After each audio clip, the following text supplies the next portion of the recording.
me suis baissé aussi. C'est plus haut. Slim. Après, Bruno.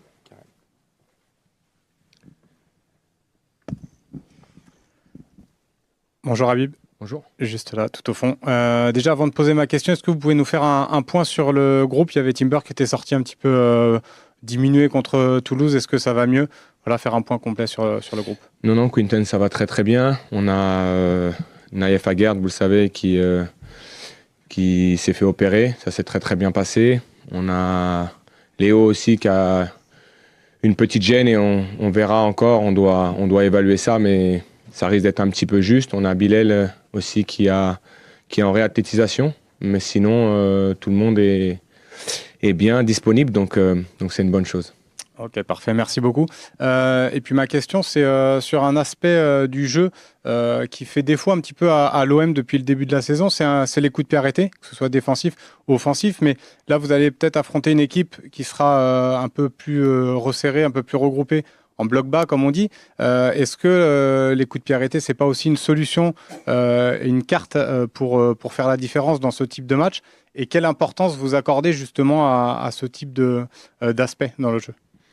C'est très très important. Après, je pense que votre question est orientée par les 2 buts que nous avons pris en Coupe de France, parce qu'avant ça, sur la logique des datas, on était plutôt efficace sur les coups de pied arrêtés défensifs. Aujourd'hui, on a 2 personnes dans le staff qui travaillent et sur les coups de pied arrêtés défensifs et sur les coups de pied arrêtés offensifs.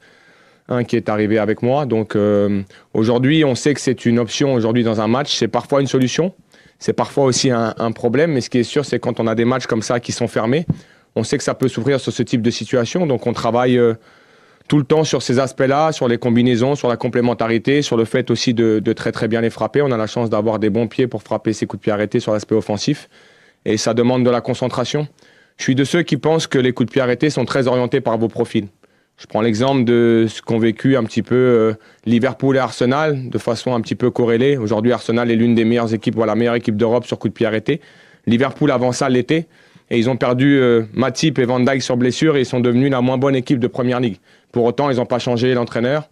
Et je pense que c'est très lié au profil. C'est très lié aussi par moments aussi à certaines séquences de votre saison où vous êtes prolifique sur ces aspects-là. J'accorde beaucoup d'importance au travail, mais les matchs doivent aussi s'ouvrir sur autre chose que des coups de pied arrêtés. Habib, bonjour. Une question sur Benjamin Pavard. Comment le trouvez-vous? Parce qu'il a connu des périodes compliquées dans la saison, des périodes aussi un peu malheureuses où c'était plutôt la malchance aussi, mais on l'attendait peut-être à un autre niveau de par son CV, son nom. Comment est-il? En avez-vous parlé avec lui de ça un peu et qu'en attendez-vous sur la fin de saison parce qu'il est parti pour jouer avec l'absence d'Aguerd notamment? Tout d'abord, je trouve que quand Benjamin est arrivé ici, il a été très performant dès le départ. Il a fait de très très bons matchs. Il a eu peut-être un moment de moins bien dans sa saison. Ce que je lui ai dit, c'est que s'il avait fait tout ça dans sa carrière, c'est qu'il était un immense joueur lorsque vous faites ce qu'il a fait. Et juste lui donner en fait cette confiance-là, ma confiance. Je trouve qu'à Toulouse, il a été très très bon. Il est monté en puissance dans son match et il a fait une magnifique partie sur l'aspect défensif, très très bon dans le fait de venir harceler, dans les logiques de décrochage, très très bon dans la lecture de jeu. On sait que la qualité de son pied est également très très bonne, donc à partir de là, il a fait exactement ce que j'attendais de lui. Mon job maintenant, c'est de lui continuer à lui donner cette confiance-là pour qu'il continue lui à être libéré dans sa performance tout simplement. Donc très content de ce qu'a fait Benjamin, à l'image de l'équipe sur le match de Toulouse, dans tous les aspects du jeu. Et je pense qu'il va continuer à monter en puissance comme chacun d'entre eux parce que l'entraînement les amène aussi à vivre des situations avec de hautes intensités dans tous les aspects du jeu qu'on met en place. Et je pense que Benjamin a montré contre Toulouse qu'il était quelqu'un de très important pour nous. Bonjour Habib. J'ai 2 questions rapides. La première sur l'importance et la nécessité de faire une série dans cette fin de championnat. Je le disais tout à l'heure, depuis septembre, l'OM a du mal à enchaîner 2 victoires consécutivement.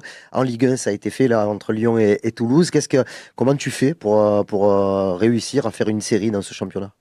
Je ne pense pas qu'il faut axer le discours sur cet aspect-là. Je pense que maintenant, on a repris notre destin en main. Quand je suis arrivé, on était à 5 points de Lyon, potentiellement 8 lorsqu'on les jouait à domicile. Aujourd'hui, on est repassé devant, donc on a regagné 5 points par rapport à cette équipe. On a notre destin en main, on a 9 matchs à bien négocier dans notre fin de saison. Et forcément, si on veut avoir justement ces 9 matchs sur une construction dynamique et positive de ce qu'on fait, il va falloir qu'on soit sur une série positive et le plus longtemps possible. Parce que notre objectif, en plus, en jouant demain, c'est déjà de mettre une pression sur nos adversaires en gagnant demain. Maintenant, il y a un adversaire de qualité qu'il a prouvé par le passé face à l'Olympique de Marseille. Donc, ça sera un match qui sera difficile, mais qu'on a confiance à aborder parce que c'est vrai que nos 2 derniers résultats en Ligue 1, et je dis bien en Ligue 1, nous donnent cette force de penser qu'on va retrouver nos supporters dans une dynamique positive en Ligue 1 et il faut l'entretenir à travers une victoire. Et sur l'animation offensive et surtout le poste d'avant-centre, c'est Pierre-Emerick Aubameyang qui a démarré les 3 matchs, puisque en plus Amine Gouiri était diminué la semaine passée. Ils ont joué un gros quart d'heure ensemble à Toulouse. Comment tu vois cette concurrence, cette complémentarité que ces 2 joueurs peuvent apporter à ton équipe? La concurrence, elle est saine déjà parce qu'ils savent qu'à chaque fois qu'on fera un choix, il sera le plus juste possible. Pour Amine, il était blessé, on lui a redonné 30 minutes face à Toulouse parce qu'il fallait qu'il revienne athlétiquement aussi. Et je pense que ces 30 minutes, il s'en est aperçu, lui ont demandé beaucoup d'énergie. Il a pressé quand il est rentré, mais ça a été 30 minutes difficiles, il l'a dit lui-même. Maintenant, c'est un joueur qui est complètement différent de Pierre-Emerick et donc il nous apporte cette complémentarité où peut-être Pierre-Emerick est un peu plus un joueur de profondeur, mais j'ai déjà vu Amine utiliser cette profondeur dans la relation entre les lignes. Amine est très très important dans le jeu, donc on a plusieurs aujourd'hui forces à notre actif dans ce club avec des joueurs de côté qui sont des joueurs de rupture et ces joueurs-là à l'intérieur qui nous sont capables devant le but d'être très efficaces parce qu'Amine a beaucoup marqué. Pierre-Emerick a été très important sur l'aspect défensif aussi de notre jeu dans la première pression. Il nous a permis à Toulouse sur la première période d'aller chercher haut parce qu'il a vraiment cette verticalité et cette intensité qui est nécessaire pour mettre les adversaires en difficulté. Donc on a vraiment aujourd'hui une richesse d'effectifs qui nous permet d'avoir plusieurs options dans notre jeu face à des blocs bas, face à des blocs plus hauts qui nous donneront un petit peu plus de profondeur et sur les côtés et dans l'axe. Et donc je suis très content de cette concurrence-là parce qu'elle est saine. Ce sont 2 joueurs qui s'apprécient énormément, qui se trouvent aussi très très bien dans l'entraînement. Donc dès demain, on aura ces forces-là à notre actif. Bonjour. Bonjour Habib, George Boxall, League on English à GFFN. CJ Egan-Riley n'a plus joué pour l'OM depuis le 13 janvier. Je veux demander si tu as discuté de sa situation avec lui et est-ce qu'il aura un rôle à jouer d'ici à la fin de la saison avec la blessure d'Aguerd et que devrait-il faire pour avoir sa place dans cette équipe? Faire par rapport à ce qu'il nous donne en entraînement, rien de plus parce que c'est un garçon qui est très engagé dans l'entraînement, très concentré, qui a envie de réussir ici. C'est vrai qu'il n'a pas joué depuis très longtemps, je crois que c'était en Coupe de France si je dis pas de bêtises le dernier match où il a joué. Ce qui est sûr, c'est que c'est un joueur qui nous offre la possibilité dans une défense à 4 de jouer à gauche et à droite, dans une défense à 3 de jouer également dans l'axe ou sur le côté de la défense à 3. C'est un joueur qui a beaucoup de personnalité dans la première relance, beaucoup d'impact. Par contre, c'est ce que je lui ai dit, le fait qu'il n'ait pas joué depuis longtemps, il faut qu'on arrive à le monter aussi sur l'aspect athlétique pour qu'il puisse assumer un match de 90 minutes. Je me souviens de la question qui m'avait été posée sur Benjamin Pavard avant le match de Toulouse, où j'avais dit que tout le monde aurait sa carte à jouer. Et vous avez bien vu que sur le match de Toulouse, Benjamin a saisi cette opportunité et aujourd'hui, il a été capable de poser une très très bonne performance. Ça sera la même chose pour CJ lorsqu'il sera amené à jouer. Je compte sur tout le monde. Je l'ai dit, quand nous sommes arrivés, on a en quelque sorte remis un petit peu les compteurs à zéro. Et c'est l'entraînement aussi qui valide d'être dans le 11 de départ et d'être dans le groupe de l'Olympique de Marseille, tout simplement. C'est la méritocratie aujourd'hui qui doit primer. Il n'y a pas de statut ici. Et pour l'instant, on est très content de la réponse que nous donnent les joueurs et très conscient de ce que fait CJ à l'entraînement.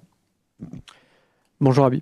Bonjour. Ici, c'est un prolongement un peu de cette question sur 2 autres joueurs que sont Facundo Medina et Emerson. Alors là, avec le fait que pour Léo, ça risque d'être un peu juste, peut-être que les 2 vont jouer et un va jouer dans l'axe, probablement Facundo. Mais sur leur concurrence sur le poste de latéral gauche, est-ce que c'est ce que tu viens de dire sur la question précédente, à savoir l'entraînement qui a déterminé ce renversement un peu de rôle, puisque Facundo a joué à gauche les 2 derniers matchs? Est-ce que c'est la performance d'Emerson moins aboutie contre Lyon, ça arrive, qui fait que ça a donné cette chance, et puis voilà, c'est pas non plus simpliste, ou c'était vraiment la caractéristique de Toulouse qui fait que c'était mieux d'avoir Facundo dans le couloir gauche?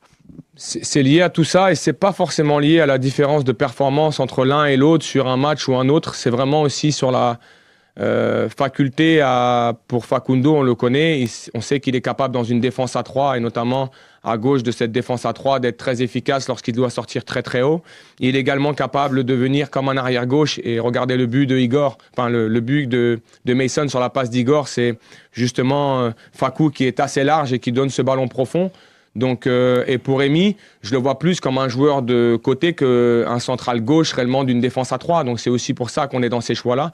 Émile l'a déjà fait ici à l'Olympique de Marseille. Il a été très performant parce que pour moi, il a une magnifique relance. C'est un joueur qui défensivement est très concentré et qui a une qualité de pied pour toucher l'intérieur, toucher l'extérieur du jeu. Il est capable de venir dedans. C'est un joueur aujourd'hui pour qui j'ai énormément d'admiration par rapport à tout ce qu'il a fait avant et surtout ce qu'il est à l'intérieur du groupe. C'est quelqu'un qui est souriant, à qui j'ai expliqué qu'il ne démarrerait pas et il l'a accepté avec une sagesse et un professionnalisme voilà, incroyable. C'est le genre de joueur qui vous pèse lorsque vous ne vous mettez pas dans le 11 de départ parce que vous en avez beaucoup qui méritent, mais je dois faire des choix.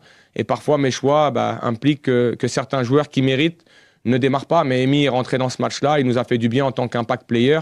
Et dès demain, il y aura peut-être une possibilité pour lui ou un autre de montrer toutes ses capacités. C'est des choix que je dois faire. Ce n'est pas forcément des choix de performance. C'est parfois lié au système, parfois lié à ce qu'on veut faire aussi en termes d'animation. Mais je vous le dis, j'ai un groupe qui est hyper aujourd'hui concerné par ce qu'on veut et ce sera nécessaire pour bien finir ce championnat. Coach, bonjour. Vous en avez parlé samedi soir, mais je reviens sur cette question de la relation avec les supporters. Est-ce que vous espérez qu'il y ait malgré tout une union sacrée justement pour aller chercher le podium, la 3e place et que même si vous vous dites souvent qu'il faut comprendre et accepter la déception des supporters, est-ce que vous espérez que la raison va l'emporter et est-ce qu'en ce sens le début de match peut être important de montrer que vous avez faim, que vous êtes là et que vous emmenez avec vous le Vélodrome? C'est intéressant comme question parce que c'est pas un espoir pour moi d'avoir les supporters avec nous. Je suis persuadé d'une chose, c'est que tous les supporters marseillais aujourd'hui, et je vous le répète, aiment viscéralement ce club. Et ça, j'en suis convaincu. La deuxième chose, c'est que demain, ils nous donneront ce qu'ils ont envie de nous donner. Ce qui va être important maintenant, c'est qu'on leur donne exactement ce qu'ils veulent voir. Et si on leur donne exactement ce qu'ils veulent voir, alors ils nous donneront exactement tout ce qu'ils ont et tout ce qu'ils ont fait pour ce club depuis des décennies. Donc, je n'ai pas d'espoir par rapport à ça. C'est notre rôle aujourd'hui de les emmener avec nous, de les embarquer dans cette aventure de fin de saison où on a 9 matchs. Je pense qu'il y a eu ce qui s'est passé à Toulouse. Malgré tout, je l'ai dit, les gens aiment l'OM.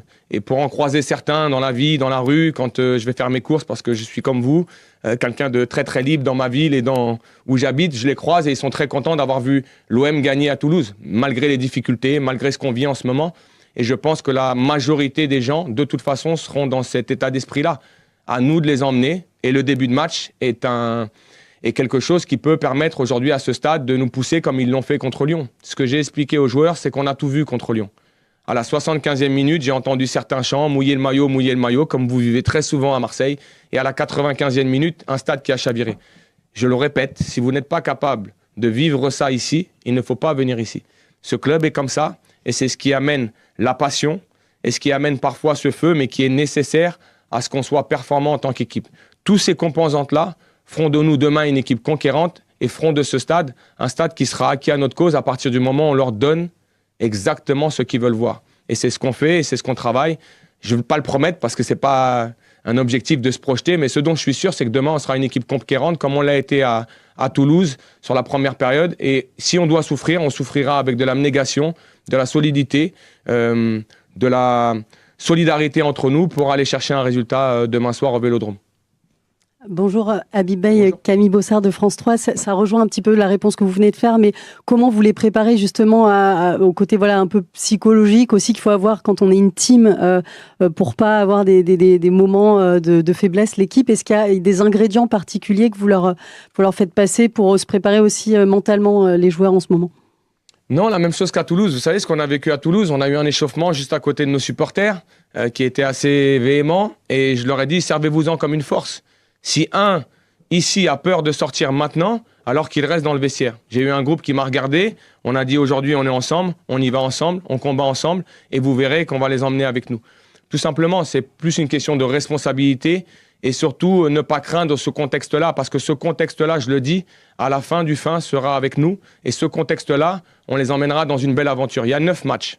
9 matchs très clairement jusqu'à la fin de notre saison où on doit penser justement à une chose, c'est d'être très serein, très confiant par rapport à ce qu'on fait. On a prouvé, je pense, ces dernières semaines, malgré l'élimination en Coupe de France, qu'on était une équipe sur qui il va falloir compter dans cette Ligue 1. Mon rôle depuis que je suis arrivé, mais c'était déjà ce qui se passait avant, c'est de ramener cette sérénité, ce calme et surtout cette confiance. Moi, j'appelle ça de la croyance. À travers mon discours et à travers tout ce que je fais avec mes joueurs, ils doivent comprendre que cette croyance, elle est totale en eux. C'est la seule façon aujourd'hui qu'on ait un groupe libéré qui joue, qui soit relâché et qui soit en capacité de donner toute sa plénitude. Et on aura les supporters avec nous parce que ce stade est fait pour ça et ce stade est fait pour vivre des belles aventures. Et il y a une très très belle aventure à vivre d'ici la fin de saison. Bonjour coach. Bonjour. Enzo Marcon pour Foot Marseille. Face à Toulouse, vous aviez évoqué une certaine difficulté dans la remontée de balle, notamment en seconde période. Est-ce que l'une des clés face à Auxerre sera justement de mettre de la vitesse dans les transmissions, notamment dans ses sorties de balle, face à un adversaire qui peut parfois presser haut ou être dangereux en transition, comme on l'avait vu la saison passée? Merci. C'est tous ces aspects-là du jeu qu'il va falloir qu'on maîtrise, c'est-à-dire que lorsqu'on aura une occupation haute du terrain, il faudra qu'on soit capable de très très vite contrepresser et de les garder dans leur camp comme on a pu le faire contre Lyon en première période, mais également utiliser la profondeur qui nous sera offerte demain. C'est ce qu'on a fait sur le but contre Toulouse, on avait très très peu de profondeur au fond, peut-être 30 mètres, mais cette justesse-là, on l'a bien utilisée. Je trouve qu'on gagne dans cette verticalité et dans cette capacité à heurter l'adversaire dans la profondeur. Donc c'est à maintenir dans notre match. Si on a peu de profondeur, il faudra être patient et utiliser justement toute la qualité qu'on a à l'intérieur du jeu sur nos joueurs extérieurs et surtout être en préventif très vite pour ne pas subir trop de transitions.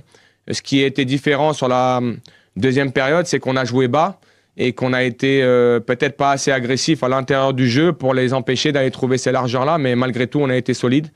On a eu un Giro qui nous a fait un très très gros match, une défense qui a été là quand il fallait. On a su mettre le pied où il fallait lorsque ça a été chaud. On a eu un peu de réussite aussi parce qu'il en faut. Mais ce dont je suis sûr, c'est que ce match-là ne doit pas rentrer dans un match ping-pong. C'est un match qu'on doit contrôler et c'est surtout un match qu'on doit contrôler dans le rythme aussi de l'adversaire parce qu'on le sait qu'ils sont capables de se projeter. Pour avoir vu les matchs passés et notamment 2 résultats négatifs l'an passé, c'est une équipe qui avait exploité les moindres opportunités qu'on leur avait offertes. Donc, il faudra qu'on soit très concentré sur cet aspect. Mais on a beaucoup travaillé cette semaine sur ces aspects-là et on ne doit pas être surpris. 2 dernières questions. Bon, si jamais il y a du ping-pong, je crois bien que Medina est pas mal. En stage d'avant-saison, il l'avait montré. C'est vrai, ouais, ils sont très très bons sur ça. C'est vrai ? Ouais. Non, au risque de me tromper, de dire une grosse bêtise, Habib, est-ce que l'animation, notamment défensive, n'était pas différente sur le dernier match? Moi, j'ai l'impression que vous avez beaucoup joué à 3 centraux sur le dernier match de Toulouse, avec les 2 côtés. Je vous vois sourire, je peux peut-être me tromper, mais on est au-delà du 40e match peut-être, et on est aussi tous fatigués. Mais voilà, avec notamment Ouéa, beaucoup côté droit, Pechao, beaucoup côté gauche, ce qui a pu être différent lors de vos premiers matchs ici. Voilà. Mais je suis content. Je suis très content parce que pour le coup, vous n'êtes pas fatigué. C'est-à-dire que vous pouvez continuer à suivre l'Olympique de Marseille, beaucoup de matchs, parce que j'ai lu ici ou là qu'on avait joué à 4 derrière. Or, non, on a joué différemment. Je ne vais pas vous dire comment on a joué parce qu'on ne va pas donner de billes à l'adversaire, mais on a joué un petit peu différemment dans notre animation. Ce qui est important aujourd'hui, c'est d'avoir un petit peu cet aspect hybride où on arrive à menacer et le côté droit et le côté gauche, puisque aujourd'hui, on a pu le voir, Igor a été très performant dans cet aspect-là, mais si on n'offre que cette menace-là, on sera lisible. Et il faut qu'on arrive à offrir d'autres atouts dans notre jeu. Mais ce qui était important aujourd'hui, c'était aussi par rapport au match de Coupe de France qu'on avait vécu, c'était peut-être de matcher un petit peu plus leur position pour pouvoir harceler un petit peu plus haut. Ce qui m'a dérangé sur le match de Coupe de France, c'est qu'on avait marqué très très vite. Et je trouve qu'on n'a pas été les chercher assez haut. Ils ont pu nous mettre des ballons dans le dos, ils ont pu nous faire reculer.